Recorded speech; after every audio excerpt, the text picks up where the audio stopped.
No logro ver bien. Estas gafas tengo que hacer así para ver, oye. Imagínate, así no veo. ¿Y si te las quitas? ¿Ah? No veo nada, absolutamente. Es grave. Yo al menos sí la pantalla sí la puedo ver de lejos, es que si no veo mayor cosa. Al menos minutitos, si se les digo. Traigo 1 o 2 minutos. Porque quiero decir ahí sí, nosotros comenzamos a transmitir, ya comienza a ver el público. En vivo. Sí. No, espérame, les digo a ellos y ya, para que arranquemos. Doctores, ya estamos, todavía no estamos nosotros viéndonos en vivo, pero ya está la publicación en Facebook por si de pronto quieren decir a alguien que se conecte.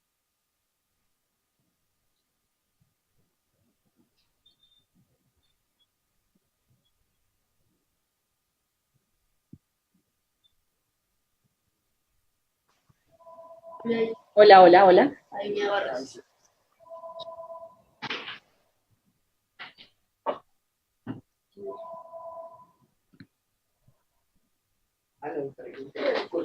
Hola, hola, hola. Tengo otro problema ahora con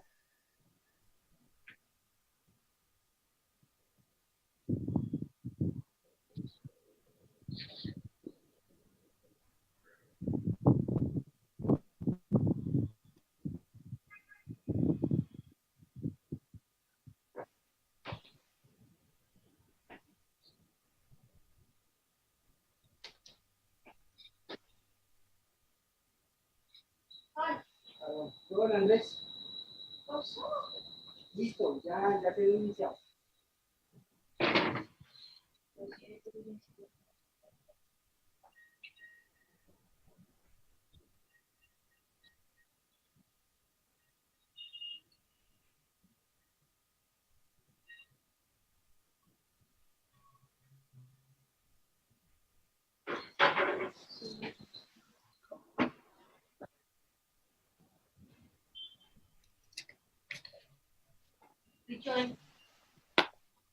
¿Están listos ustedes?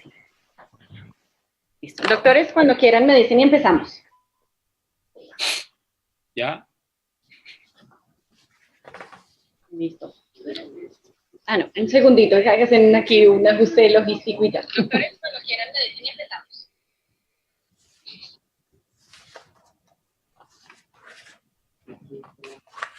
¿Me haces conteo, me avisas o cómo hacemos? Yo tengo aquí... Ya.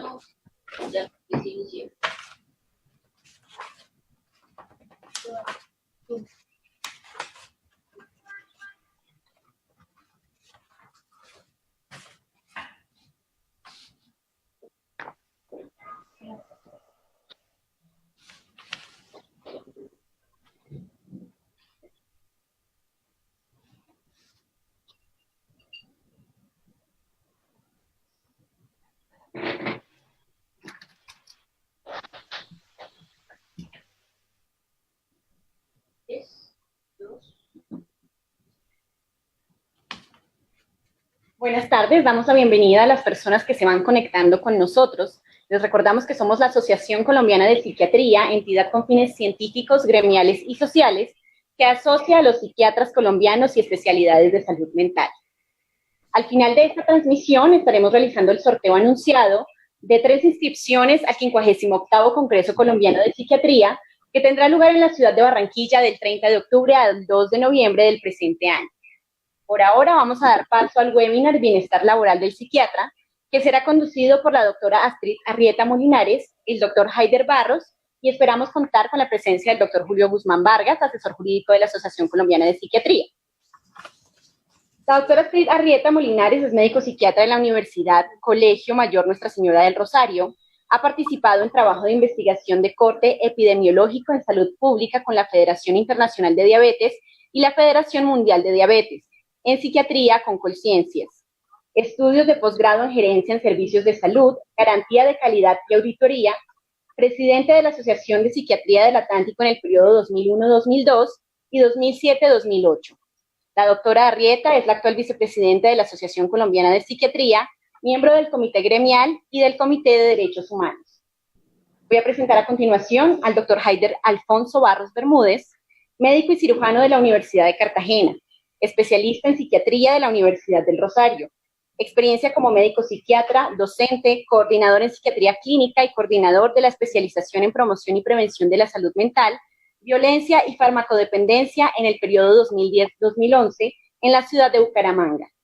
Miembro honorario de la asociación desde el año 2014, secretario de la Junta Directiva en los años 2007-2008 y 2011-2012, vicepresidente de la Junta Directiva en el año 2013 y presidente de la Junta Directiva de la Asociación Colombiana de Psiquiatría en el año 2014, coordinador del Comité Gremial y actualmente vocal de la Junta Directiva de la Asociación, docente asociado de la Universidad Autónoma de Bucaramanga, trabaja en Sanidad de la Policía Nacional y en la clínica ISNOR.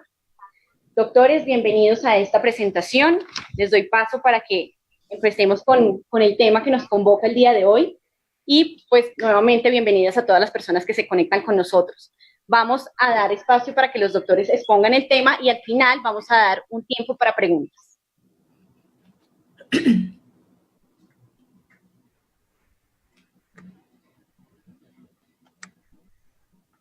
Doctora Astrid, doctor Haider, bienvenidos.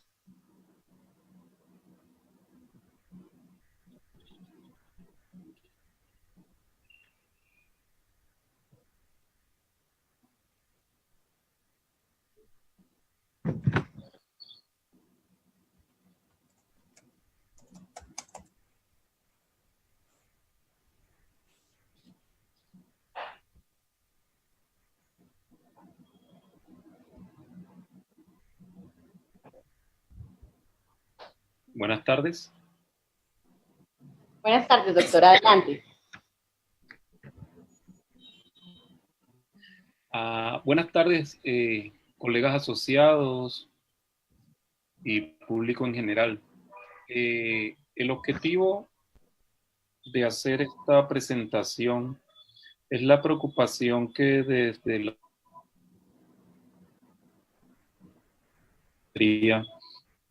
tenemos al respecto de cómo está actuando en el aspecto, cómo están las condiciones del colega en su trabajo, en sus actividades. Vamos a compartir con ustedes un informe de una encuesta que realizó el Colegio Médico Colombiano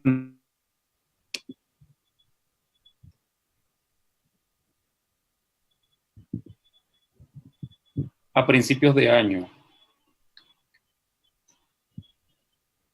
Es una encuesta de la situación laboral de los profesionales de la salud en el 2019. Después de leerlo, nos quedaron algunas preocupaciones y queremos compartir con ustedes y hacerles una propuesta al final específicamente para los psiquiatras de Colombia. Esta fue una encuesta que se hizo vía internet desde finales de febrero de este año hasta el 26 de febrero. Fue dirigida a profesionales de salud, no solamente médicos, y estas fueron las asociaciones en las que se realizaron las encuestas. El reporte se hizo el 26 de febrero. En total se hicieron un cuestionario semiestructurado de 25 preguntas. Las preguntas iniciales correspondían a datos demográficos, profesión. En total se hicieron 8.249 encuestas. La mayoría de los encuestados fueron femeninos. Esto es una tendencia que hemos visto en los últimos 15, 20 años en el sector salud, en donde cada vez son más mujeres las que se dedican a esta actividad. Recuerdo que cuando estudiaba medicina, el 70% del salón éramos hombres y el resto mujeres, y ahora uno en la actividad docente se da cuenta que está invertido. 70-80% de mujeres y un 30-40% de hombres, al menos en las facultades de medicina. La encuesta llegó a médicos generales, a especialistas, principalmente, fueron los que más, y también se dirigió a los médicos rurales. Estos fueron los perfiles de las otras profesiones, principalmente bacteriología. Este fue la separación por especialidades. Pues vemos que las más grandes son las 4 especialidades básicas: medicina interna, cirugía, ginecología y pediatría.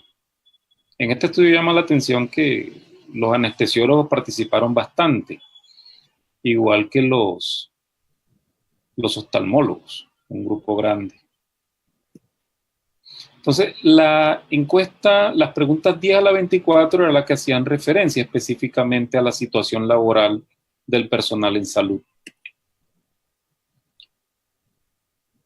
A la pregunta número 10, que era ¿en cuántos lugares trabaja? Entonces, discrimina médico rural, médico general, médico especialista y otras profesiones.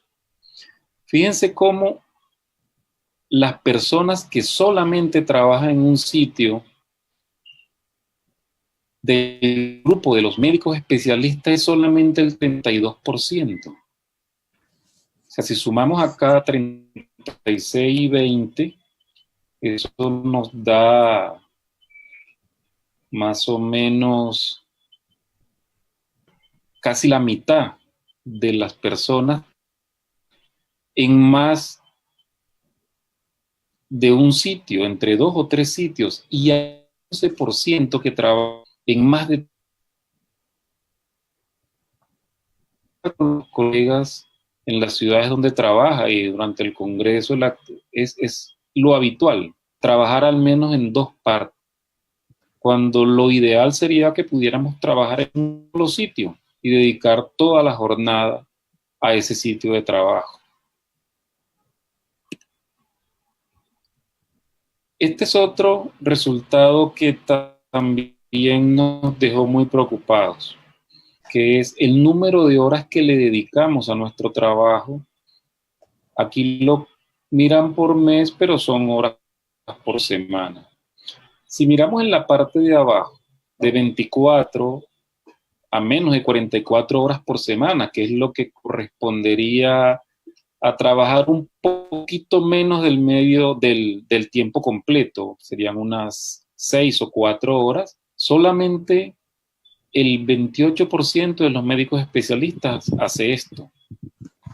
Y la jornada laboral ideal, que sería trabajar 8 horas, solamente la hace el 25%. Un 14% trabaja más de 66 horas semanales.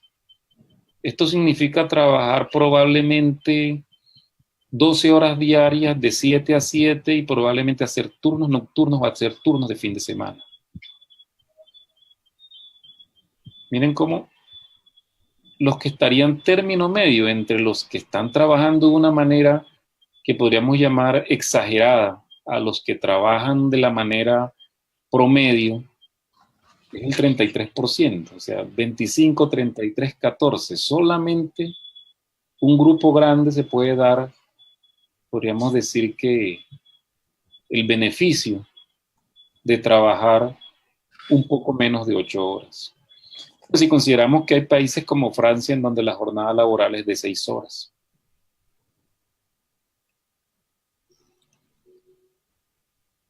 A la pregunta de la modalidad contractual que tiene, solamente con contrato laboral están ubicados el 17% de los especialistas. La mayoría están con orden de prestación de servicio, con un 46%.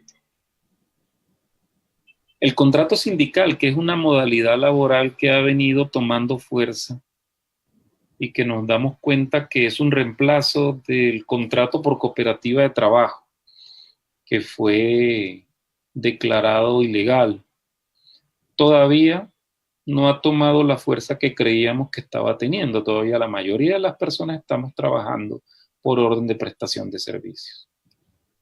Que más adelante vamos a ver que esta forma de trabajar no es la que corresponde de acuerdo con la legislación colombiana.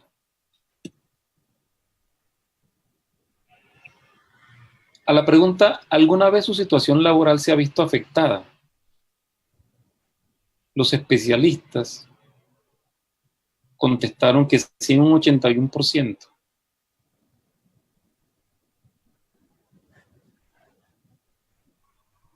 ¿Cuáles son las situaciones por las que su situación laboral ha sido afectada? El cambio de condiciones de trabajo es el que más reportan los médicos especialistas.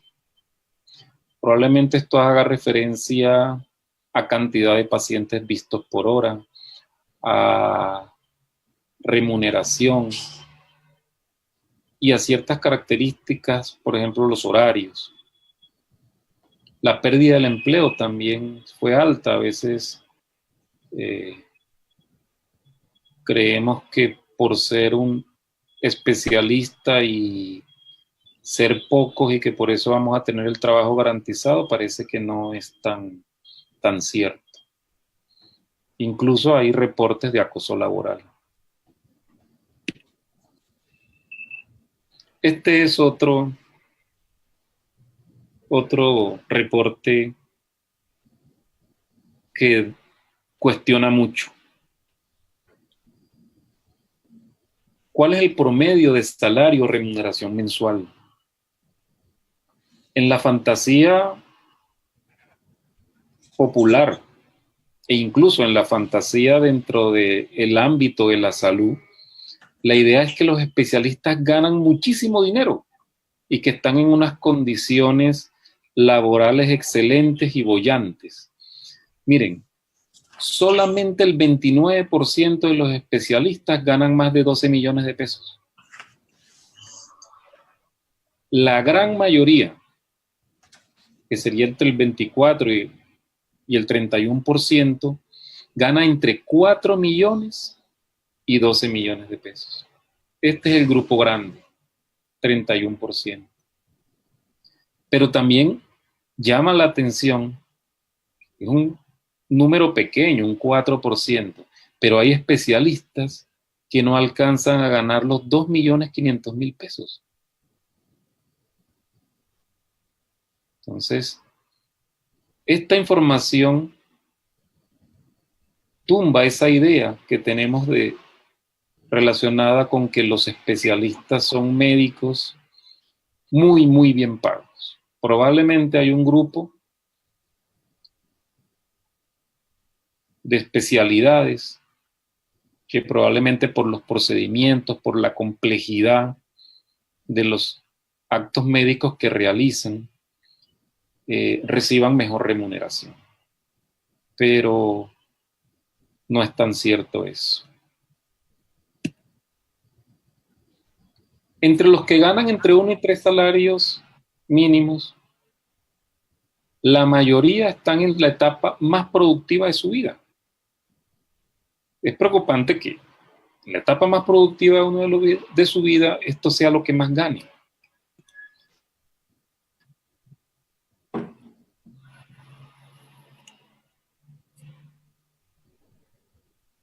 Las especialidades, pues aquí no fueron incluidas todas, no aparece psiquiatría especificada, pero,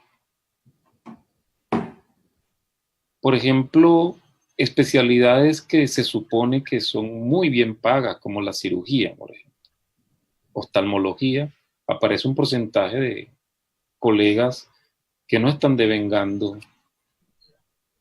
de una manera adecuada.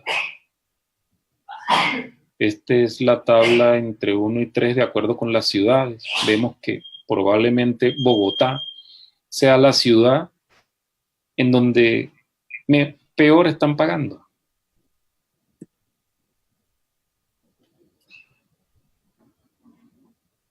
Y este grupo de pacientes no, de médicos que ganan en este rango,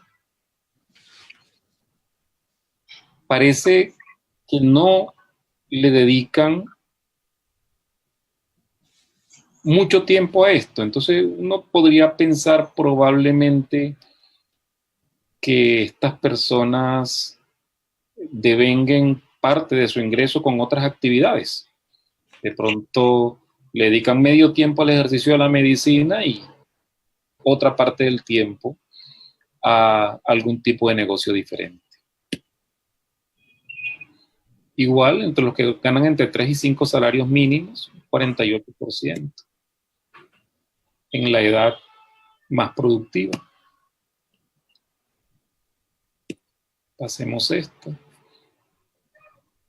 Aquí vemos como Bogotá sigue siendo el área donde más encontramos gente laborando en estas características. Encontramos esta pregunta, la 16. ¿Está conforme con los ingresos derivados de la actividad profesional? El 77% de los especialistas no están de acuerdo o no están conformes con lo que están ganando. El médico general es más notable, un 88%.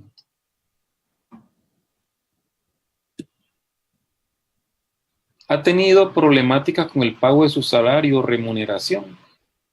71% de los especialistas tienen este problema. ¿Qué es lo que pasa? El grupo grande está en que le atrasan los pagos. Hay un grupo que ni siquiera le pagan, 15%. A muchos no le han aumentado el valor de la hora desde hace varios años. Y a algunos les disminuyen, 14%.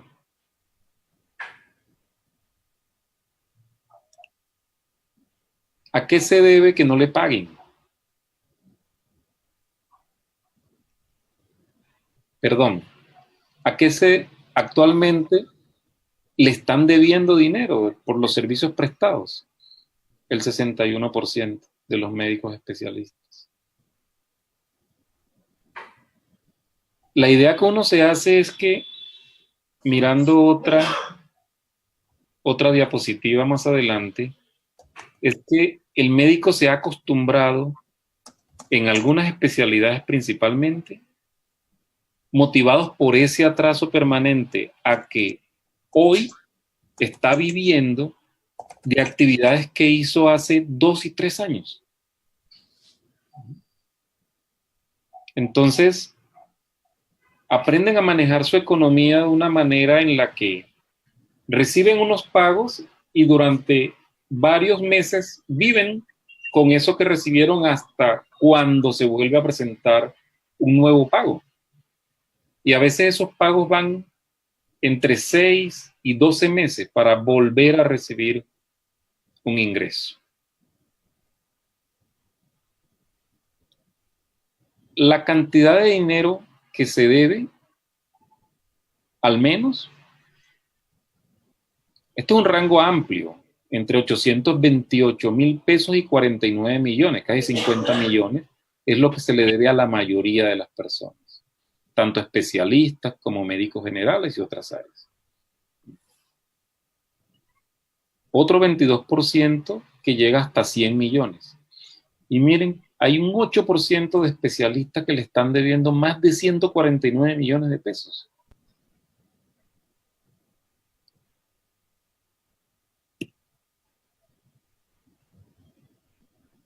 En promedio, el tiempo que demora el atraso,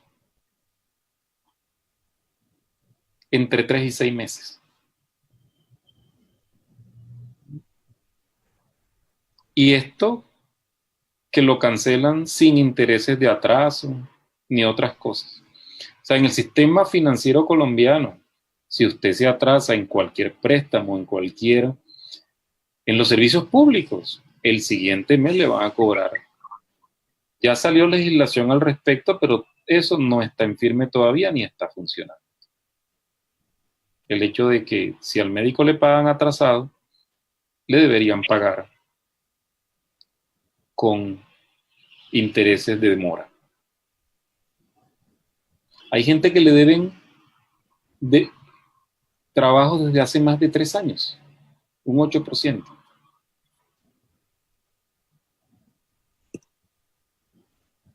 ¿Quiénes son los que más adeudan? Los que más adeudan son las instituciones privadas. Probablemente se ha dado porque la realidad es que hay más instituciones privadas ahorita mismo que instituciones públicas prestando, sobre todo en área de especialidades.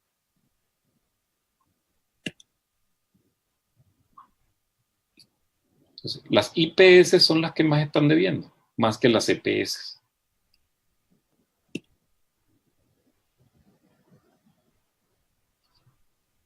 Y la principal causa por la que no le pagan, y aquí los porcentajes son muy similares, es que la EPS no le paga a la IPS y en muchas ocasiones la IPS sí recibe el dinero, pero no lo transfiere a sus trabajadores.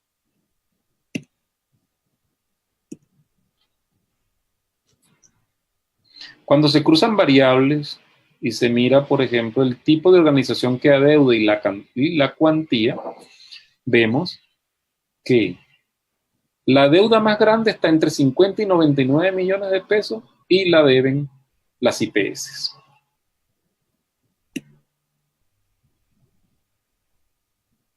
Igual, privada y entre 3 y 6 meses. 6 y 12 meses, privada, es el grupo más grande.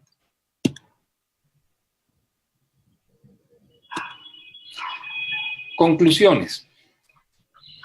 Más del 75% de los profesionales de la salud han tenido problemáticas laborales y no está conforme con los ingresos derivados de su ejercicio profesional.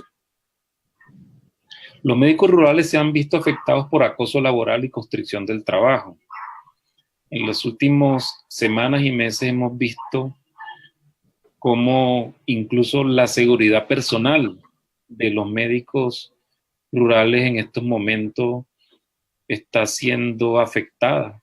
Asesinatos de colegas por situaciones relacionadas directamente con el ejercicio, maltratos, golpes en los servicios de urgencia y en los servicios de hospitalización. El cambio en las condiciones de empleo es la principal problemática para todos los profesionales. El 50% más de los profesionales han tenido problemáticas con el pago de su salario. Especialistas, médicos generales han tenido problemas por pérdida de empleo. El principal problema es el retraso del pago, seguido del no aumento del valor de la hora y la disminución de las condiciones laborales. La cartera retrasada de los profesionales principalmente está entre 30 y 90 días y a los especialistas entre 180 a 365 días, un año. Quienes más deben son las IPS y las IPS privadas. Ellas argumentan que las EPS no le transfieren el dinero por los servicios prestados. La razón principal de la deuda es situación financiera, administrativa y no pago de los aseguradores, como decía. Entonces, al final dice, se requiere en la política de talento humano y en el Plan Nacional de Desarrollo definir reglas claras y desarrollar seguimiento, vigilancia, inspección y control que asegure el pago a los profesionales y el trabajo decente. ¿Qué es un trabajo decente? ¿Cuáles son a la luz de la legislación colombiana, cuál es la forma legal de trabajar en Colombia que deberíamos estar utilizando los médicos y el sistema de salud. Para eso le cedo la palabra a la doctora Astrid.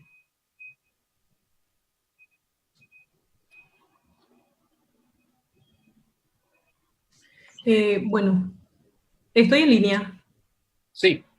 Aunque ya llegó el abogado Haider, después de ver esta encuesta, y lo que voy a hablar yo ahora, que es sobre la encuesta realizada en el 2003 a los psiquiatras, tiene 2003, 2013, más de 13, 14 años de diferencia con respecto a lo que tú acabas de entregar, y creo que pues, eso va a ser una propuesta al final. Al final hay unas variaciones, no solamente en el ejercicio de nuestra profesión, sino que como psiquiatras, sino en el ejercicio de todos los profesionales de la salud. Y eso se ve reflejado en las tres características pues, que hizo el estudio sobre el perfil del psiquiatra en Colombia. Es preocupante, ¿cierto?, lo que tú has presentado, porque nos prende la alerta en los estándares de vida de nosotros como profesionales, y que nosotros debemos pues abanderar, especialmente los psiquiatras, lo que tiene que ser calidad de vida, y que con esta presentación que acabas de hacer nos deja muy preocupados. Habría que hacer, pues como lo hemos hecho en todo este tiempo, el poder unirnos para poder garantizar y exigir una mejor respuesta de parte de las EPS, pero especialmente de las IPS, con una supervisión de los entes del Estado que garantice que este pago se dé de manera oportuna. No sé si ahora presento pues la encuesta que se hizo o la investigación que se hizo en el 2003 por el doctor Carlos Gómez del perfil del psiquiatra. ¿Hacemos en ese orden o pasamos con el abogado? Doctor Guzmán. No.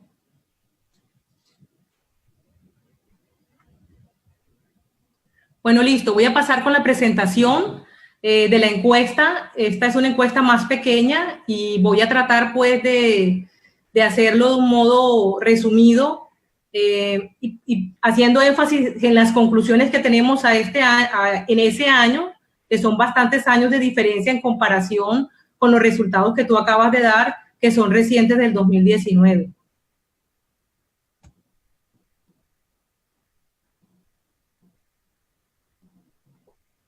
Haider, para que quites el compartir pantalla, el tuyo.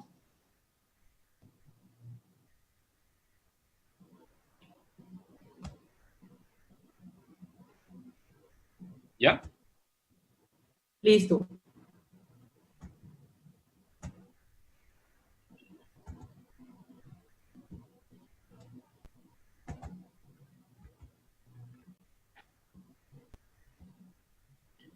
Bueno, este es un estudio que se realizó en el 2003 en la cabeza del doctor Carlos Gómez por la Universidad Javeriana en respuesta de una preocupación que en ese momento tenía la Junta de la Asociación Colombiana de Psiquiatría con respecto específicamente a un tema específico, aunque suene redundante, que fue la recertificación. Y nos preguntábamos cómo estaba viviendo el psiquiatra, cuál era el perfil que tenía, y con esas preguntas se desarrolla este estudio de qué hacía el psiquiatra, cómo estaba el psiquiatra, encabezado en tres cosas. Las tres cosas que se usaron para la realización del estudio fueron 236 encuestas que se mandaron para la muestra que en ese momento existía del número de psiquiatras en Colombia, que era 885. Había un estudio anterior del doctor Rosselli, que fue en el año 2000, y se quería investigar tres cosas básicas, que eran los estándares de vida, la calidad de vida del psiquiatra, el desarrollo académico y el desempeño laboral. Y que tiene las mismas preguntas que el estudio, pero quedó corto con respecto a la realidad actual, pues lo que estamos viviendo y las formas de contrataciones, porque esa pregunta no se hizo en ese momento. Entonces, en total, la muestra fueron 234, pero al final solamente 176 realizaron la encuesta por diferentes razones, entre esas un cambio de dirección y 6 psiquiatras que no quisieron responder. Tú dabas la estadística, por ejemplo, la respuesta que había dado el estudio con respecto a todos los profesionales de la salud y cómo se había cambiado y cómo eran más mujeres las que se habían graduado en ese momento estaban o habían estudiado, mientras que en este estudio, que es el año 2003, el 76% pertenece al género masculino y solo un 46%, un punto muy bajito, al género femenino. Y además de esto, el tiempo promedio de los encuestados era de 17.8 años, o sea, desde el momento en que se graduó hasta el momento en que se realizó la encuesta. Entonces, se hicieron varias preguntas, dentro de esto están los estándares de vida. Bueno, vamos a pasar con el número promedio de participantes en cursos de actualización. Cuando se les pregunta sobre el desarrollo académico, los psiquiatras están interesados en participar específicamente y sienten que los congresos nacionales son los que podrían ayudarlo, esto con relación a la encuesta de recertificación y además el interés de participar para aumentar el conocimiento. Dentro de los congresos nacionales, el principal congreso en el cual está interesado participar es el Congreso Nacional de Psiquiatría, el cual realiza la Asociación Colombiana de Psiquiatría. De los congresos internacionales, el de la Asociación Psiquiátrica Americana, no había como una diferenciación o una dificultad en la respuesta entre si quería que era seminario, que era diplomado, que era taller y que era curso. De pronto estos seminarios y diplomados están incluidos dentro de los congresos nacionales. El promedio que era patrocinado por la industria farmacéutica en ese año para la asistencia de congresos fue de un 77%. Aquí aparece, dentro de los congresos nacionales, aparece el Congreso Nacional de Psiquiatría, otros congresos como son el de la psiquiatría biológica, el de la Javeriana, el de la neuropsicofarmacología y otros congresos nacionales de las áreas médicas que acabo de decir. Ahora, las áreas preferidas de los psiquiatras para prepararse y que estaban interesados en que se les diera, estaban la psicoterapia, la psicofarmacología, la parte de neurociencias, pero siendo la psicoterapia el punto más fuerte para hacerlo. De las actividades preferidas para recertificación están los cursos y congresos, la práctica académica, la producción literaria. En cuanto a la descripción del perfil laboral, el promedio en el cual se elaboraba en ese tiempo, en el 2003, era de 5.5 días a la semana y en promedio de 8.8. Si yo comparo con lo que Haider acaba de presentar, las horas laboradas son mucho más y yo pienso que es para compensar exactamente el valor que ha perdido el ingreso que tenía el profesional en ese tiempo en comparación con el profesional de ahora. De este grupo, el promedio de edad variaba y fíjense que la diferencia que yo les decía que era de 17.8. El número de horas promedio que trabaja al día es de 0.8. El número de promedio de horas el cual trabaja en la práctica clínica es de 16 y un 29% era empleado, que probablemente en este tiempo eso haya cambiado por las formas de contrataciones que tú acabas de presentar, donde se cambió la forma de contratación de cooperativas, las cuales fueron declaradas ilegales, a una forma de contratación de sindicatos. Y yo digo sindicatos que son realmente no sindicatos, sino que suplantan de manera legal, entre comillas, las mismas cooperativas. Y el porcentaje de promedio de tiempo laboral en la práctica privada era el más alto, era de 65.47. Cuando se le hacía la pregunta acerca de la práctica privada, se hacía la diferenciación entre, o sea, se metía en un mismo grupo, tanto medicina prepagada como los pacientes particulares. En otras áreas es mucho menor, le sigue de esto la docencia dentro del perfil del psiquiatra. Y del tipo de práctica clínica, ahí la de mayor peso pues están las terapias, la farmacoterapia o psicofarmacología y terapias biológicas, y teniendo, a pesar de tener un porcentaje que podría ser el último, es muy representativo, que son las terapias alternativas. Bueno, el promedio de dinero que se ganaba más grande dentro de la respuesta está un 69% entre 3 y 6 millones de pesos, y estamos haciendo, o menos de 6 millones de pesos, y estamos haciendo otra vez la aclaración que se trata de un estudio del 2003. Solamente el 23% se sentía satisfecho o sea, lo que ganaba era superior a lo esperado, a lo que él consideraba que debía ganar.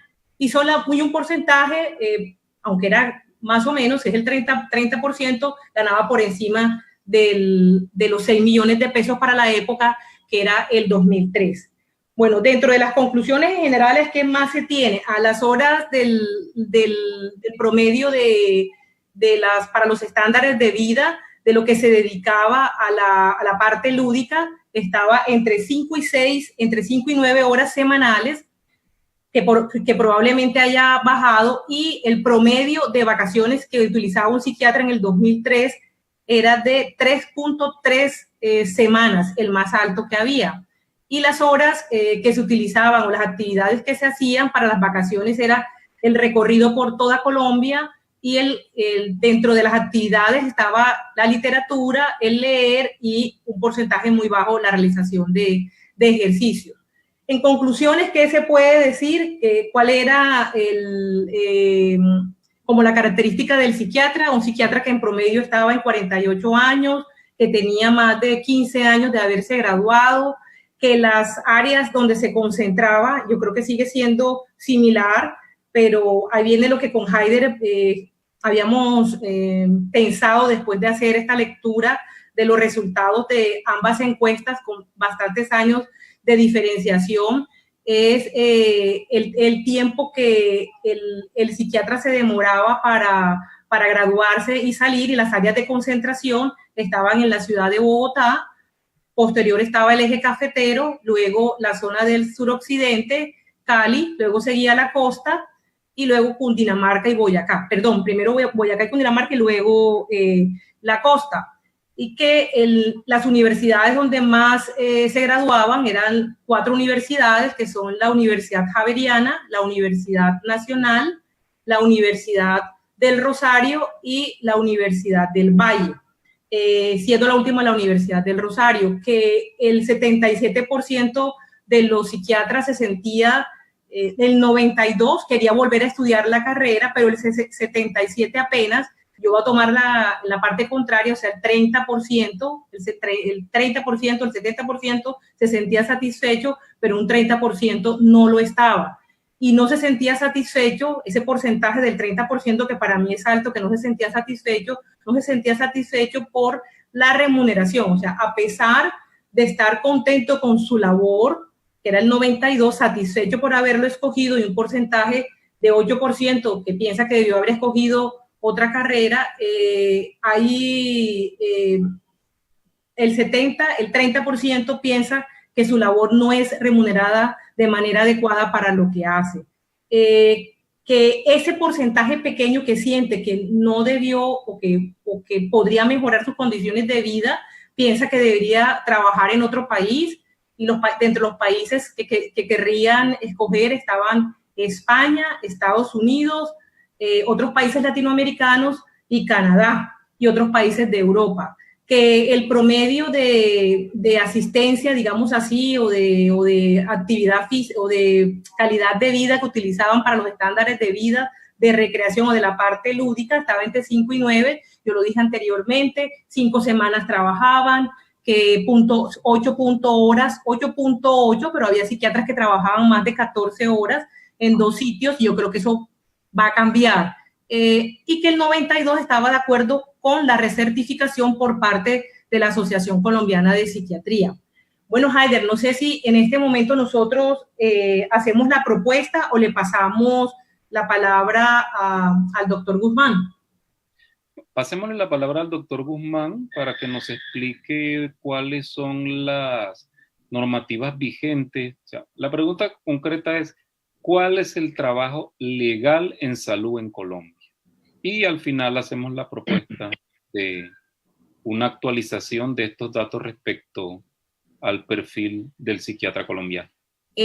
Para el doctor Guzmán, además, yo también le hago la pregunta que nos explique las modalidades de las cuales se pueden contratar y con la misión, o sea, y el carácter misional de estas empresas, en este caso de las empresas de salud. Perfecto. Bueno, muy buenas noches para todos. Primero, ofrecerles excusas por haber llegado un poquito tarde, pero Bogotá tiene la rara particularidad que todo lo que está cerquita está a horas para poder llegar. Bueno, varias cosas. Primero, me parece que el tema es un tema muy, muy interesante. Yo les pido el favor, mientras voy contando algunas cositas, si podemos montar la presentación que tengo aquí para contestar un poquito lo que pregunta la doctora Astrid. Y quiero iniciar por una de las conclusiones que presentaba el doctor Barros. Él hablaba del trabajo decente, y el trabajo decente es una definición de la OIT, de la Organización Internacional del Trabajo. Como definición de OIT, lo que implica trabajo decente es la conjunción de una serie de elementos particulares que deben coexistir absolutamente todos para que haya dignidad en el ejercicio específicamente de las profesiones liberales.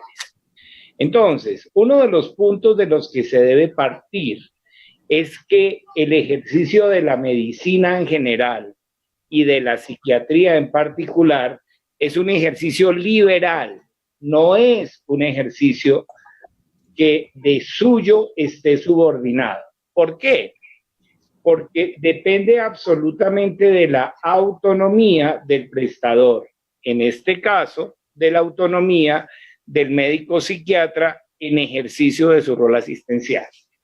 Entonces, ¿cuáles son las implicaciones del trabajo decente? La primera, que exista una remuneración acorde con la dedicación. Y es algo en lo cual los dos panelistas que me han antecedido han hecho un énfasis muy grande, la dedicación temporal. En el año 2003, hace 15 años, la dedicación promedio de los profesionales para poder tener, perdón, está suelta. Está en la carpeta. Perdónenme un instante que la estamos ubicando. Aquí está, por favor. Listo. Entonces, decíamos que la dedicación horaria estaba en 8 horas y un poquito, que más o menos hacían cerca de 48 horas semana, que es lo que dispone el Código Sustantivo del Trabajo colombiano como una jornada laboral completa.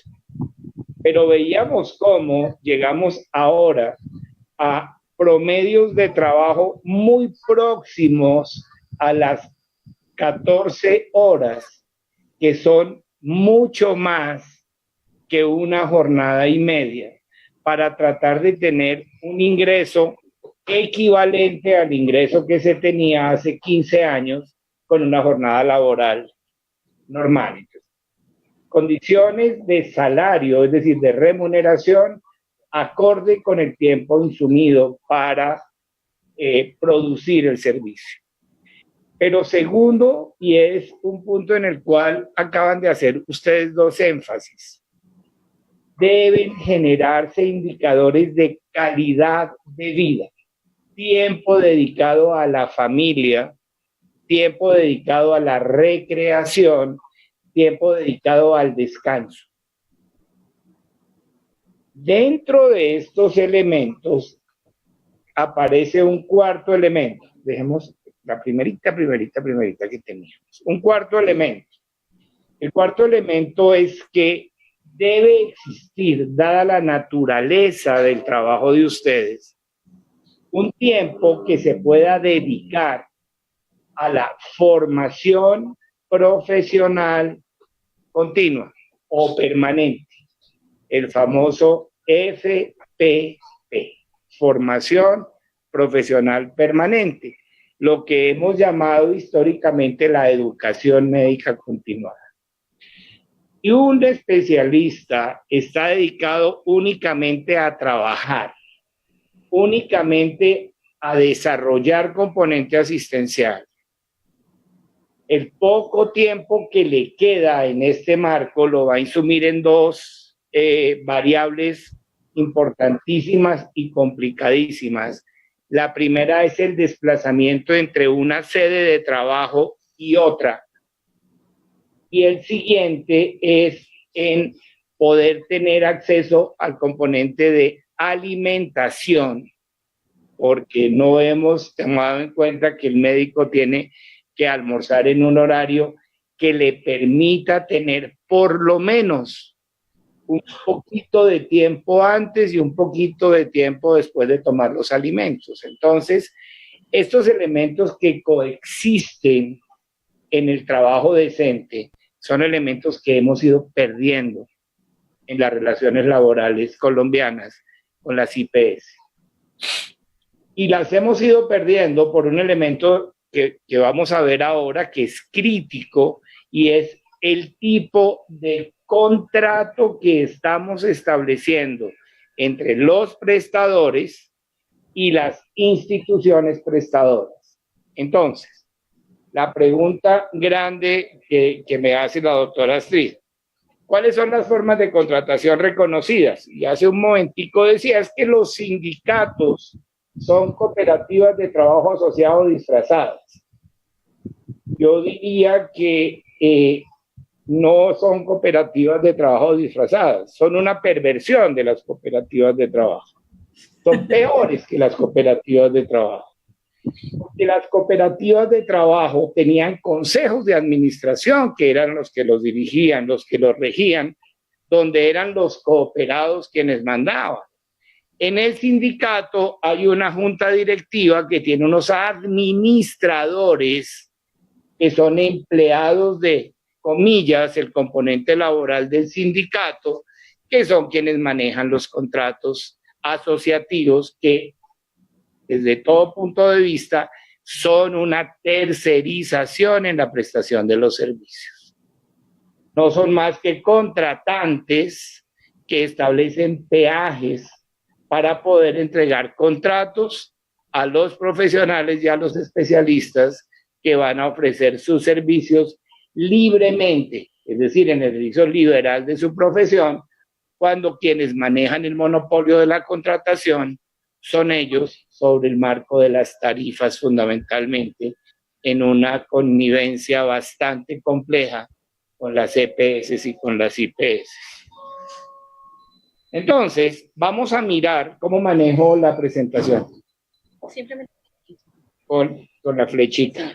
Listo. Muy bien, entonces, miremos qué se define como trabajo. Entonces, el trabajo se define, como lo dice el Código Sustantivo del Trabajo, es una actividad humana, material o intelectual, permanente o transitoria, por la que le pagan a una persona, por la que subordinan a una persona y por la que la obligan a que preste un servicio o genere una actividad.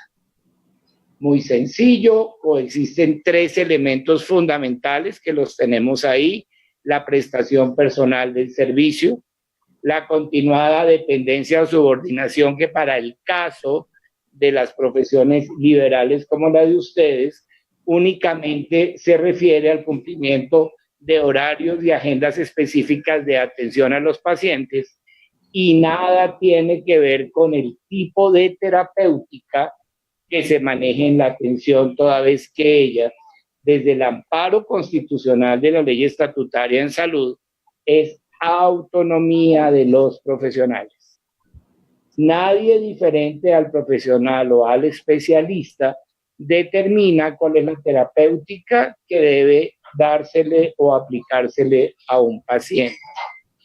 Y ese es un tema muy interesante en el cual se está trabajando ahora para que se reglamente todo lo que tiene que ver con el derecho a la salud desde el punto de vista de la prestación.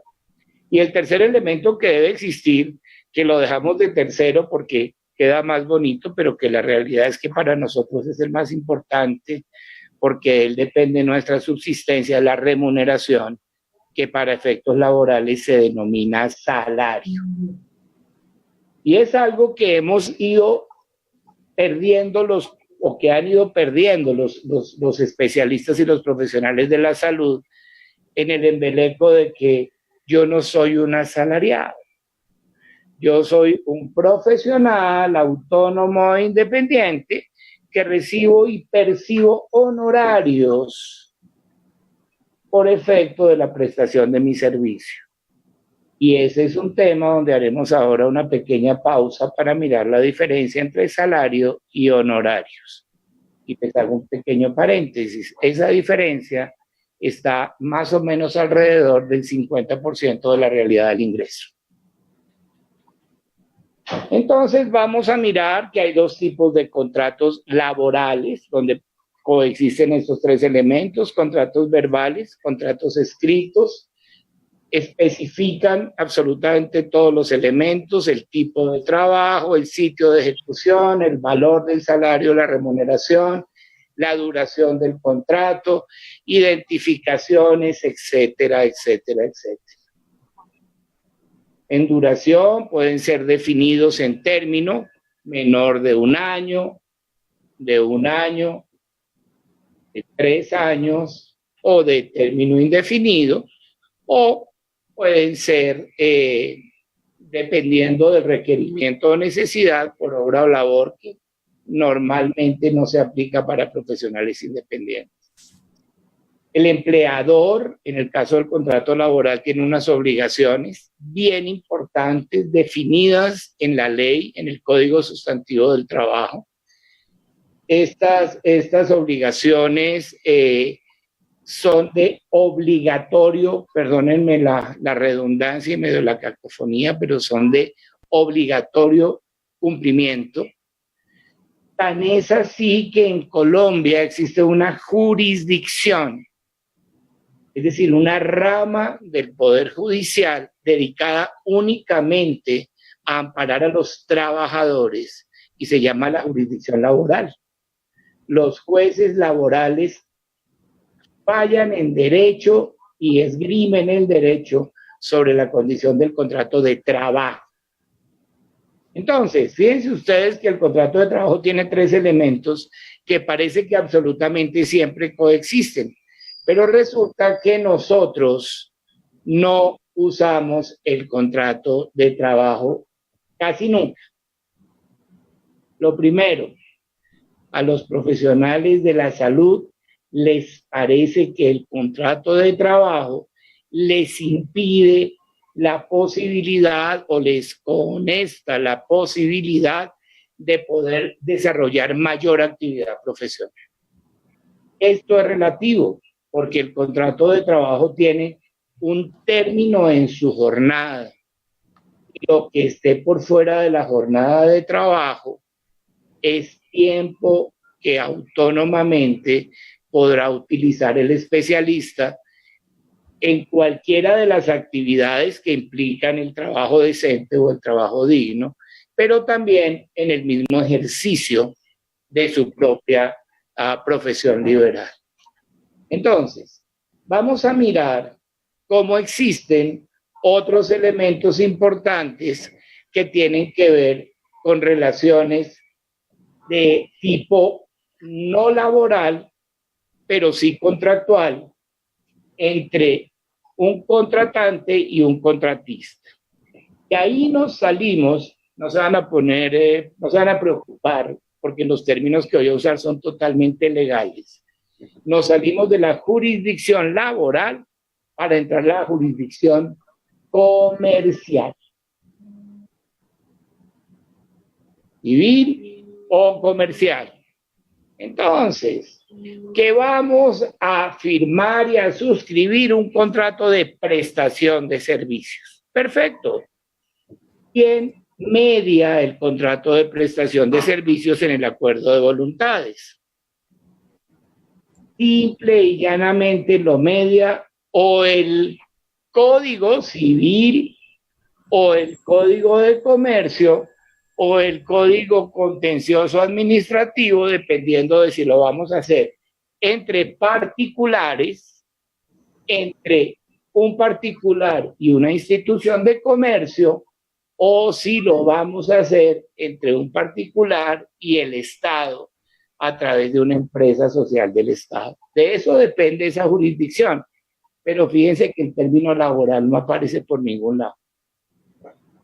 Entonces, nosotros, ¿qué vamos a ofrecer en esta relación de carácter contractual? Nosotros ofrecemos un servicio, por eso hablamos de prestación de servicios. ¿Y qué nos dan a cambio? Dinero. Absolutamente nada más. ¿Dinero con qué connotación? Con una connotación única. Nos van a entregar un honorario. ¿Qué incluye ese honorario? Todo. ¿Qué incluye el salario?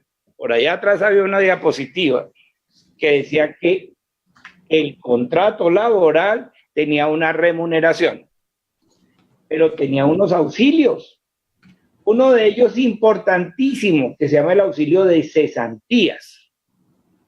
Es si por algún evento cesa mi contrato de trabajo y yo me quedo cesante, es decir, sin trabajo, mi patrono me tiene que pagar un auxilio que se llama cesantía.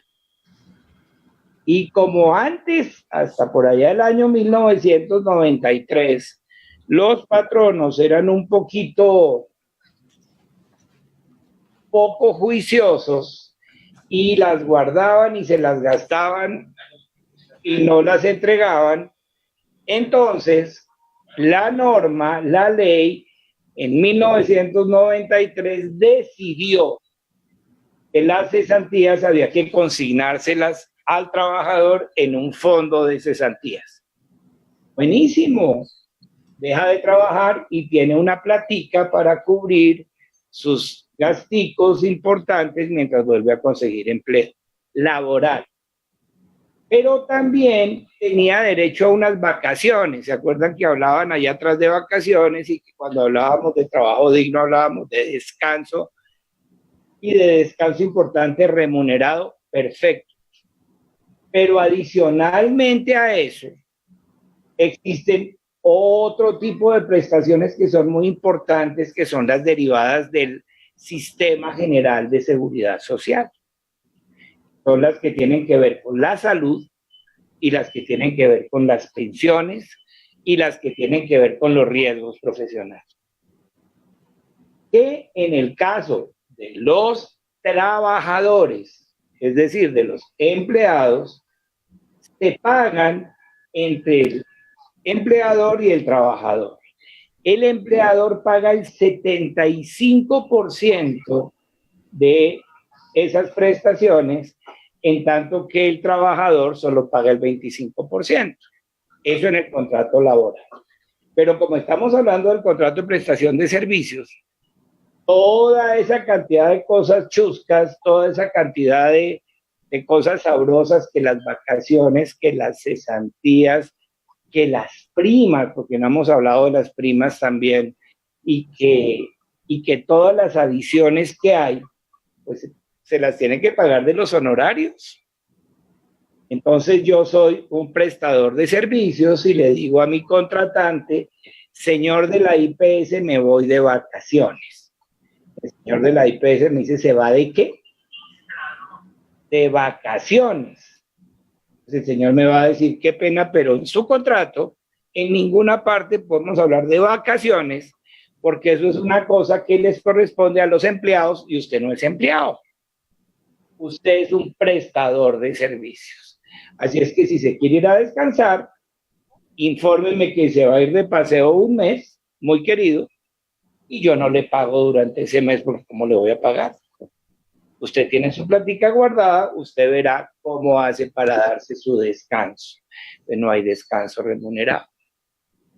Pero tampoco hay dominicales, pero tampoco hay una cantidad de cosas. Cuando yo empecé les dije que la diferencia entre ser empleado y ser contratista en cualquier modalidad es simplemente multiplicar por 1.5 o dividir por 1.5.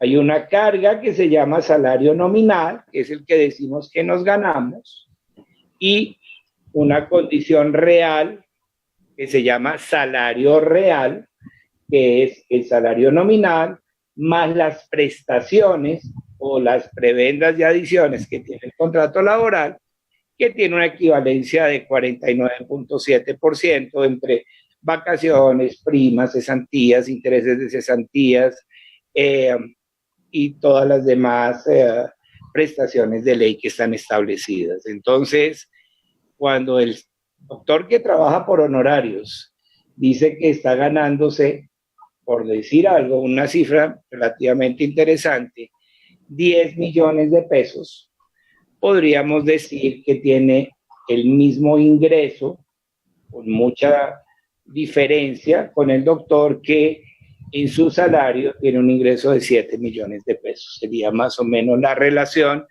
teniendo finalmente un ingreso exactamente igual con una calidad liberal, una calidad, prestacional inferior.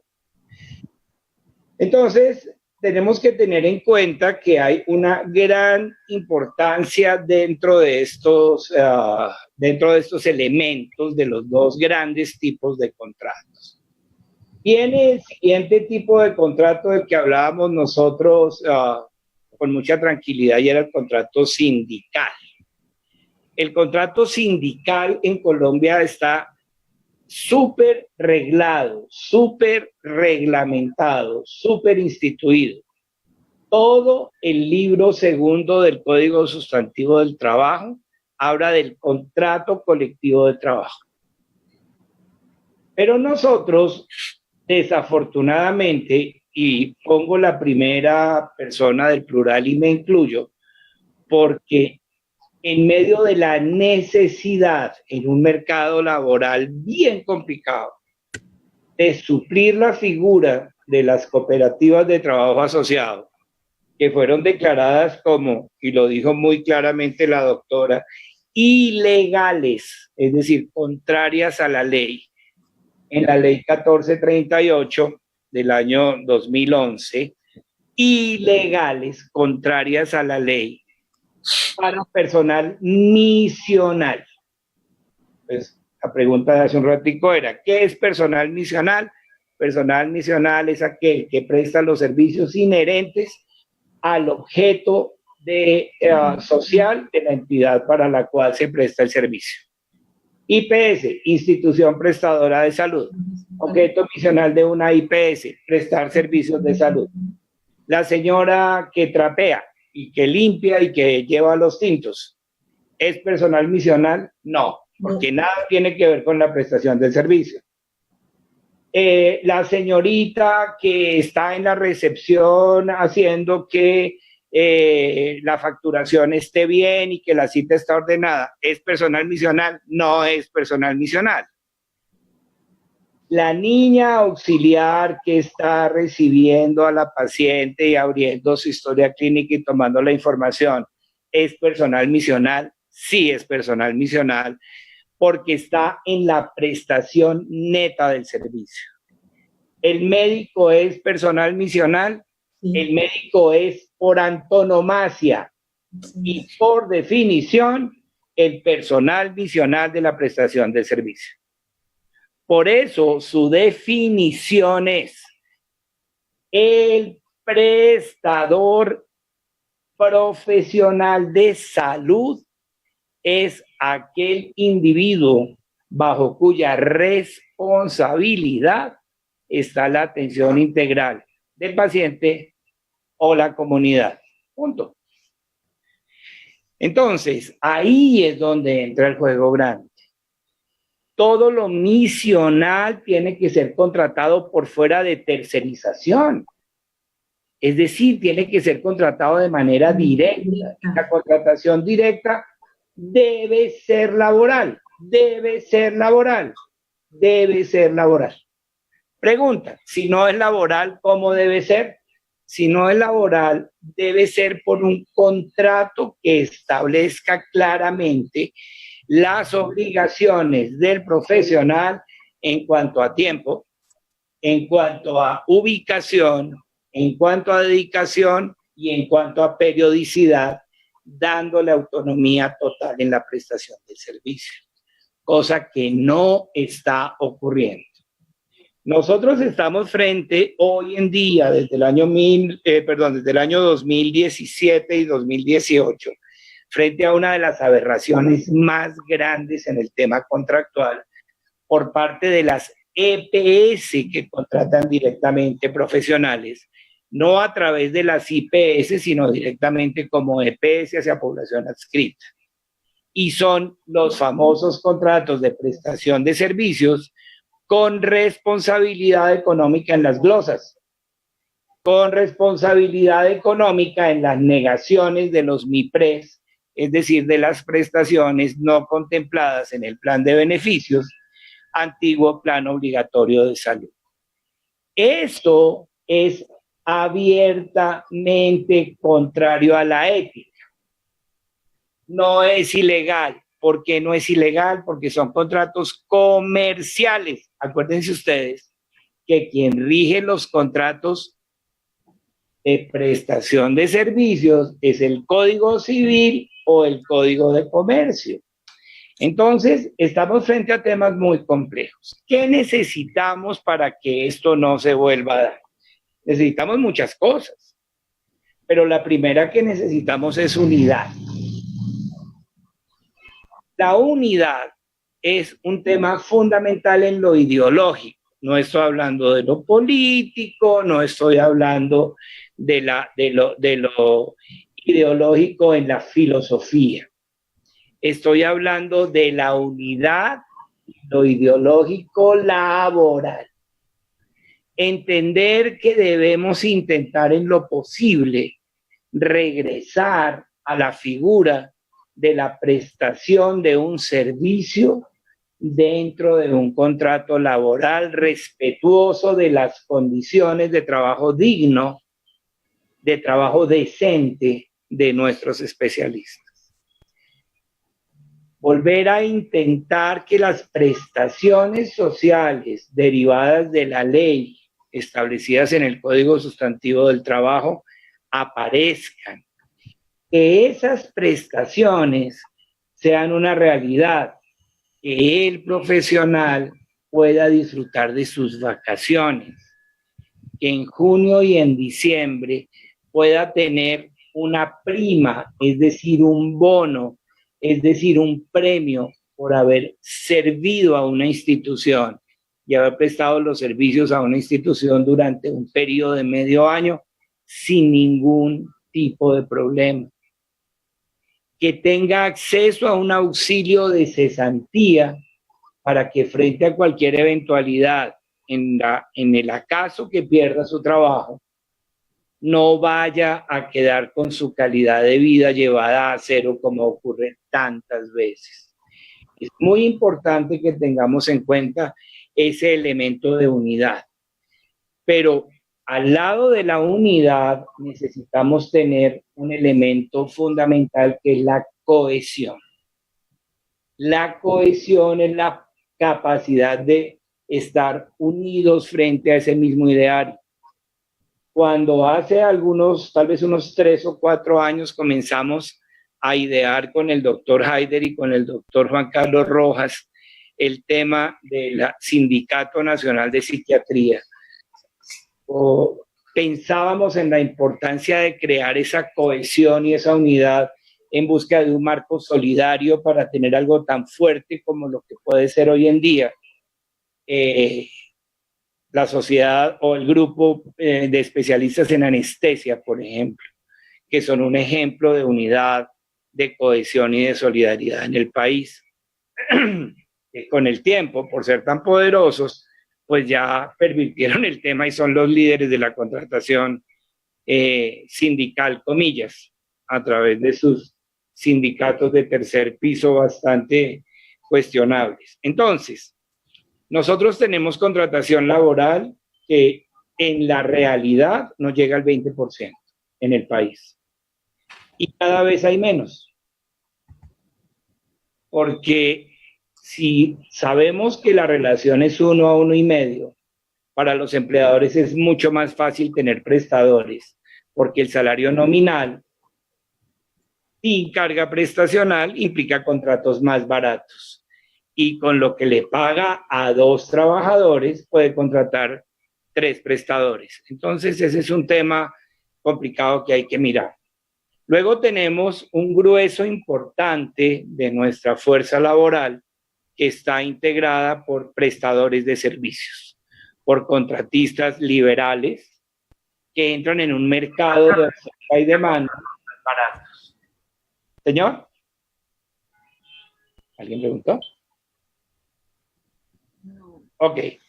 Decimos que entramos a un contrato de prestación de servicios de carácter civil comercial en un mercado donde es la oferta y la demanda la que prima y donde nos encontramos con una frecuencia inusitada, con casos como el que tuvimos, doctor Haider, usted se acuerda, en su ciudad de Bucaramanga, donde sin ningún reato grupos de especialistas bajaron tarifas para poder lograr contratos. Y ese es un tema muy complejo. Ese grupo de población puede estar alrededor del 60% de la totalidad de los especialistas en este momento. Y nos queda más o menos un 20% que tienen ejercicio o liberal puro, es decir, relación médico-paciente sin que medie una IPS o una EPS. Los médicos de consulta privada aún existen, aún subsisten y aún el sistema les permite hacerlo. Médicos que están mediando su relación laboral con sindicatos que están robándole más espacio a ese 60% de la prestación de servicios, y otras modalidades diferentes, como por ejemplo los médicos que trabajan abiertos por contratos de tipo hora de trabajo, obra o labor, por ejemplo con empresas de medicina prepagada, por ejemplo con pólizas de seguro, etcétera. Entonces, un poco ese es el diagnóstico desde el punto de vista del ejercicio general. Un poco esa es la teoría de la contratación laboral. Un poco ese es el escenario de lo que define la OIT, la Organización Internacional del Trabajo, como el trabajo digno, el trabajo decente. Y para cerrar el tema del que hablaba la doctora Astrid, que me pareció importantísimo, y es el tema de la necesidad de manejar y fortalecer la educación médica continua o el entrenamiento profesional permanente como uno de los elementos claros para lograr posicionamientos importantes con el marco de la recertificación. En el año 2003 existía la posibilidad desde la famosa ley 1164, la ley de talento humano, que establecía la recertificación como un tema obligatorio para manejar escalafones, que tristemente se convirtió en una iniciativa fallida por el tema de su inconstitucionalidad, por ser violatoria del derecho al trabajo, pero que seguimos luchando desde los diferentes escenarios gremiales de la medicina y de las especialidades para que se dé, y que definitivamente, como conclusión para ustedes, debe ser uno de los puntos que debe tratar de manejar el respeto por el tiempo que los especialistas deben tener, comillas, libre o comillas no asociado a la prestación, para poder desarrollarse permanentemente desde el punto de vista profesional.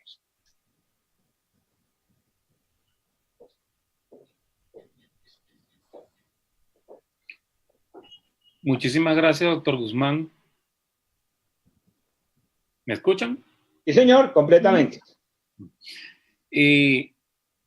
Tenemos entonces una información general de los profesionales de la salud dado por esta encuesta del Colegio Médico que nos aumenta la preocupación.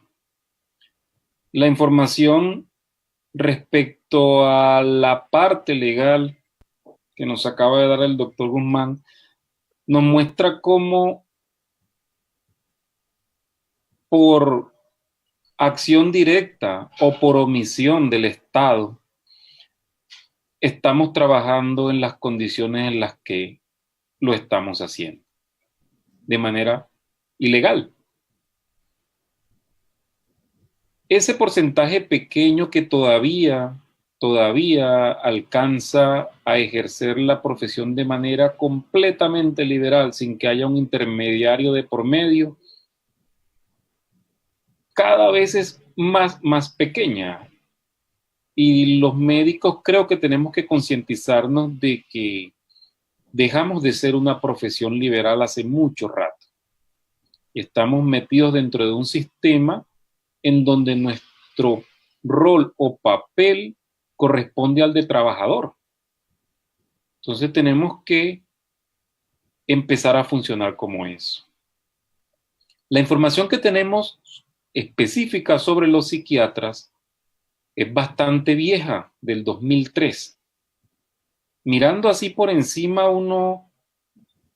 Astrid comentaba que alrededor del 60% se presentaba como profesional liberal.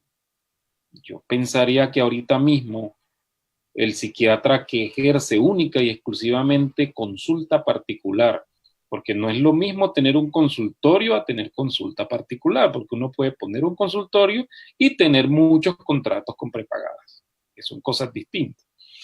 Probablemente sean muy pocos y no sea ese 60% en la actualidad que hubo en el 2003. Entonces la propuesta que hacemos, y asumo que Astrid también se compromete conmigo, es a presentar a la próxima junta directiva un proyecto de estudio. En el método, por ejemplo, el del 2003 fueron encuestas que se enviaron por correo. Ahorita tenemos unas facilidades tecnológicas que incluso uno podría pensar que con buena estimulación a los asociados podríamos utilizar hasta la población completa, ni siquiera tomar un grupo representativo, sino que tenemos la forma de comunicarnos con la mayoría vía internet y que todos nos contesten una encuesta que incluya no solamente el perfil demográfico, el perfil académico, sino preguntas específicas sobre la situación laboral y el bienestar y los estilos de vida de los psiquiatras. O sea, por ejemplo, ¿cuántos de nosotros le dedicamos tiempo al ejercicio? Una de las cosas que pensamos hacer para el Congreso es organizar una actividad deportiva, aunque sean 5K, a ver cuántos de los psiquiatras nos les medimos a participar en ella para el próximo Congreso. Tener eso listo de tal manera de que en el tiempo que falta hasta el Congreso podamos realizar las encuestas, procesar la información y que durante la asamblea de asociados del próximo Congreso presentar los resultados y que eso sirva de insumo para tener una base sobre qué trabajar y compartir y que sirva de uso para el mismo Ministerio de Salud, para el Ministerio de Trabajo con respecto a la situación que estamos teniendo actualmente. Haider, pienso que esta sería pues como el punto básico de esta actividad, además de lo que vimos del doctor Guzmán, que es la propuesta, el poder saber cómo estamos los psiquiatras ahora y poder compararlo con la encuesta del 2003 del doctor Carlos Gómez y la encuesta del 2000 del doctor Rosselli. Creo que para nosotros es importante el saber cómo estamos, no solamente, fíjense, hacer énfasis más en la parte laboral y cómo hemos cambiado, cuántos trabajos tenemos, cuántas horas trabajamos y cuántos ganamos y podemos comparar con esos resultados que dimos anteriormente. Con respecto a lo que el doctor Guzmán nos está presentando, nos da una visión de las cosas que nosotros podemos hacer. O sea, creo que nos falta más conocimiento legal de todos los atropellos realmente que se salen de la ley y que de pronto nosotros desde otro ángulo podamos ser un muro pues para poder volver a todas esas ganancias y ese tipo de contrato, debido a que el carácter de nosotros, nuestro trabajo es netamente misional. Y en eso pues yo podría pues preguntarle al doctor Guzmán que si estamos ante la presencia, aunque ya Haider lo dijo, de un tipo de contratación ilegal y que no se basa en la ley.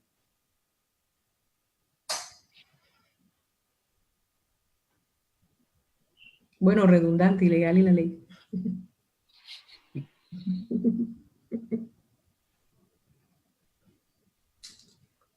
Doctor Guzmán. ¿Ahora sí? No, sí. Es que no encontrábamos cómo prender el micrófono, no se preocupe. Todavía la tecnología nos muerde un poquito. Es que ahora, como son unos micrófonos que parecen una nave extraterrestre, esta vaina es exótica. Entonces, ahí tiene 5 botones y como debe ser, el que da audio es el quinto que uno espicha, los otros 4 nunca sirven. Entonces, usted da perfectamente en la cabeza del clavo.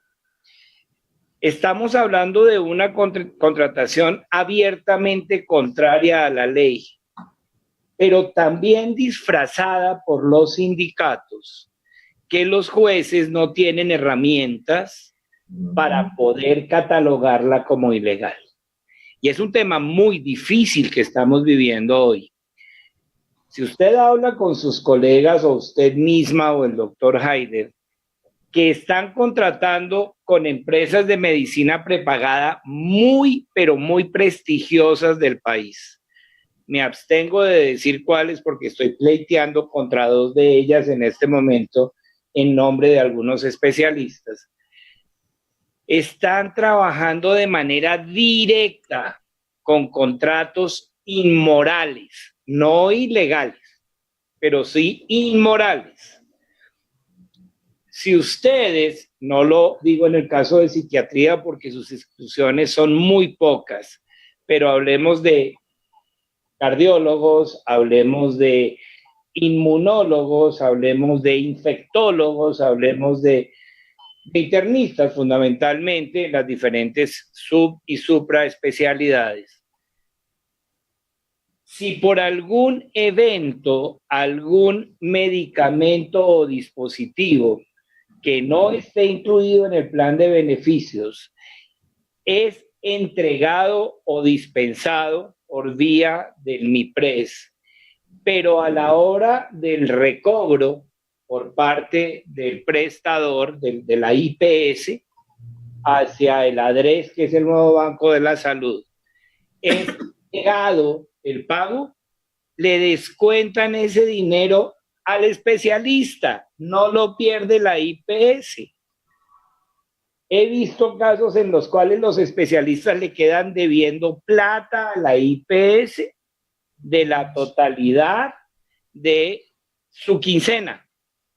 No. Porque hablemos de un medicamento biológico de estos que tienen nombres que terminan en MAP, porque todos terminan en MAP. Descrestuzumab, engañazumab, recontraenfermazumab. Esos valen aproximadamente a 5 millones de pesos la tableta. Y si el médico ordenó 5 tabletas, ya tiene 25 millones de pesos facturados. Si se los glosan a la IPS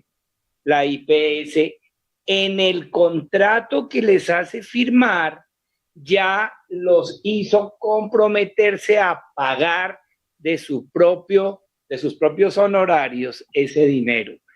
No es ilegal porque usted lo aceptó, pero es abiertamente inmoral, antiético, y lo están haciendo permanentemente.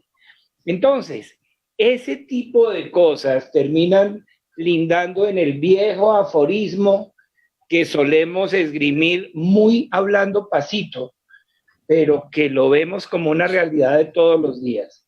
La necesidad tiene cara de perro. Y esa es la gran tristeza, pero la gran realidad. Tenemos un grupo muy importante de especialistas muy jóvenes que los llamamos los neoespecialistas, que tristemente en su formación universitaria no tuvieron una hora de formación en derecho laboral, ni siquiera en derechos fundamentales. Entonces, salen a un mercado laboral con necesidades de pagar sus créditos de ICETEX, algunos, de Colfuturo, otros, de haber hipotecado su casa y vendido su carro y no tener con qué comer, muchos otros, a buscar trabajo. ¿Y qué encuentran?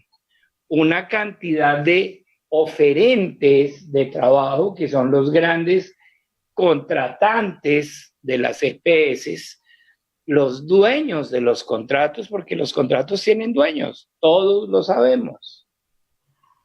Las IPS especializadas en, que tristemente en una muy buena proporción, son de colegas que conocen muy bien el tema del negocio. Entonces, caen en manos de ellos y les dicen, ¿quieren trabajar? Firmen esto. Ellos firman sin saber qué es lo que están firmando, sin conocer lo que hablábamos hace un ratico nosotros, que tienen derechos. ¿Cuántos psiquiatras han disfrutado de sus vacaciones con ese nombre y con esa realidad laboral? Vacaciones. No que se han ido a descansar, a comerse lo poquito que ahorraron durante el año, sino que les pagaron su salario para que se fueran a descansar. Miremos, ¿será ese 30% del que hablábamos? ¿Será menos de ese 30%? ¿Será más de ese 30%? Yo secundo la idea de trabajar en esa encuesta y me gustaría mucho, si me dan la oportunidad, de ayudarles con un par de preguntas que sean muy pertinentes en relación con trabajo decente, con trabajo digno, que es lo que se nos está olvidando a los profesionales liberales en Colombia.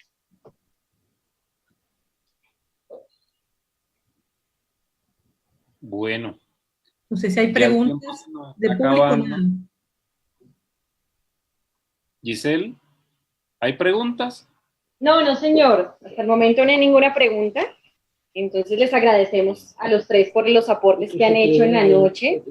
Les solicitamos a todos que por favor se queden ahí un momento mientras organizamos el sorteo que habíamos anunciado inicialmente. Entonces, muchas gracias, doctora Astrid, doctor Haider, doctor Julio, por toda la información que nos brindaron hoy. Les dejo, de todas maneras, la presentación, se las dejo para que la tengan. Son como 40 diapositivas para que quien las quiera, eso es algo así como un Nacho lee en el tema de derecho laboral. Entonces se llama Nacho lee derecho laboral. Muchas gracias. No, por favor, con gusto, gracias a ustedes.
Heider, nosotros nos oímos. Sí, me queda a mí la preocupación mientras Giselle hace la actividad de ese...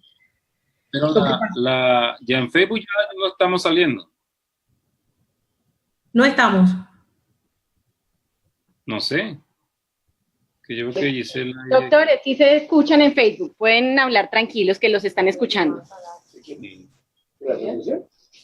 Bueno, Heider, una de las preocupaciones, fíjate que se refleja exactamente en las pocas preguntas, pues no sé, Giselle podría decir cuántas personas se conectaron, es exactamente en un tema que para mí es álgido y que representa, estamos en un punto importante para lo que va a ser el futuro, no solamente de nosotros, yo pienso que de las próximas generaciones, y seguimos siendo, yo creo que, yo no diría que apáticos, creo que a veces hay una frase que siempre me gustó a mí, que la aprendí en el rural, en una pared que estaba en el sitio donde estaba haciendo yo el rural en ese momento, y decía, la peor ignorancia no es la ignorancia analfabeta, sino la ignorancia alfabeta. De pronto pensamos que esto no es tan importante, ¿cierto?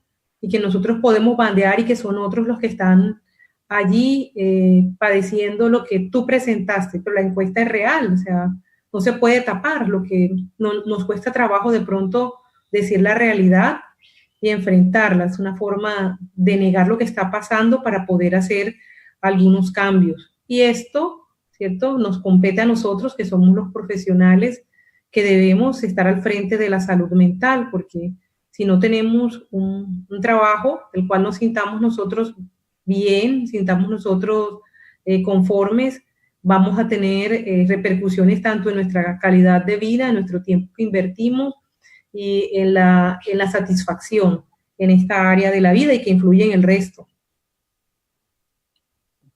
Sí, también recuerdo una vez en una presentación de Facundo Cabral, él decía que había mucha gente ocupada y muy poca gente trabajando, refiriéndose a que para que uno esté trabajando debe estar realizando una actividad que sea benéfica para la sociedad y que sea satisfactoria para uno. Probablemente lo que estamos haciendo sí sea benéfico para la sociedad, pero hay un porcentaje grande de colegas que no nos sentimos satisfechos con la forma como estamos ejerciendo nuestro trabajo. Entonces, probablemente, como decía Facundo, estamos ocupados, pero no estamos trabajando. Giselle, ya podríamos pasar al sorteo. Listo. Sí, doctor, ya vamos a iniciar con el sorteo.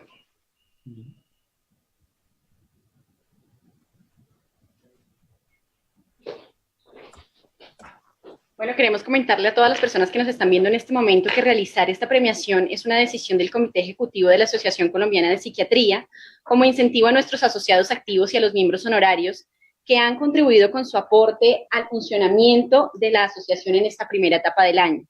Para garantizar la transparencia de este sorteo, vamos a realizar un acta en la que van a firmar la doctora Estrella Arrieta, el doctor Heider Alfonso Barros, el doctor Julio Guzmán, la directora administrativa de la asociación Lucía Paternina, como testigos de que todo lo estamos haciendo transparentemente.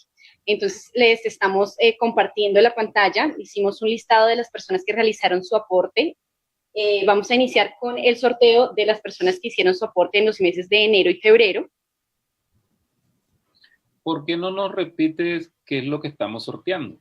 Claro que sí, doctor, con mucho gusto. Vamos a repetir a las personas que han estado conectadas con nosotros. Vamos a sortear 3 inscripciones al 58º Congreso Colombiano de Psiquiatría que se va a realizar en la ciudad de Barranquilla del 30 de octubre al 2 de noviembre del presente año. El congreso se llama Integralidad en Psiquiatría, un desafío para el futuro. Entonces, ahora sí vamos con las personas de enero y febrero. Vamos a hacer uso de esta aplicación, entonces ahí tenemos la lista de participantes. ¿Cómo vas a poner? De enero y febrero. La ganadora es Ana Guerra de Bautista. La doctora Ana Guerra de Bautista.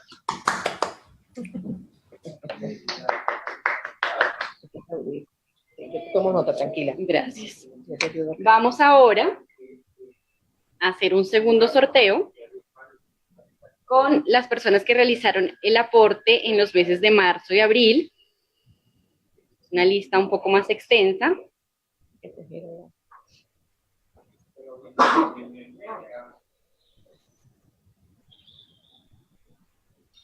El sistema toma los nombres de todas las personas y de manera aleatoria Elige a uno, sí señor.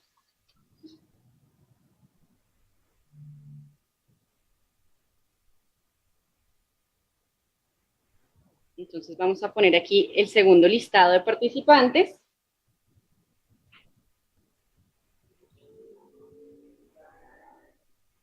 Y la ganadora es la doctora Lina María González Ballesteros.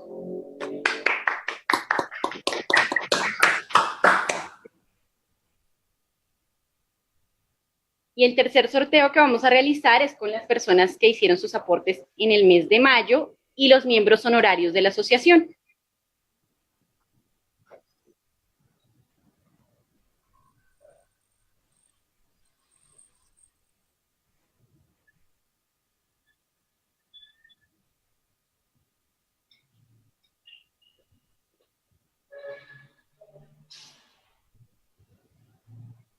El ganador es el doctor Hernán Montaño Rodríguez. Bravo, doctor Montaño. Bravo. Tenemos que poner un audio de voladores. Bueno, agradecemos a todas las personas que nos acompañaron hasta el momento, felicitamos a las ganadoras y nuevamente gracias, doctor Astrid, doctor Haider, al doctor Julio, por este espacio que creo que fue muy gratificante y muy de mucha información importante para todas las personas que se conectaron. Los esperamos a todos en nuestro congreso en Barranquilla. Muchas gracias. Muchas gracias. Hasta luego. Chao.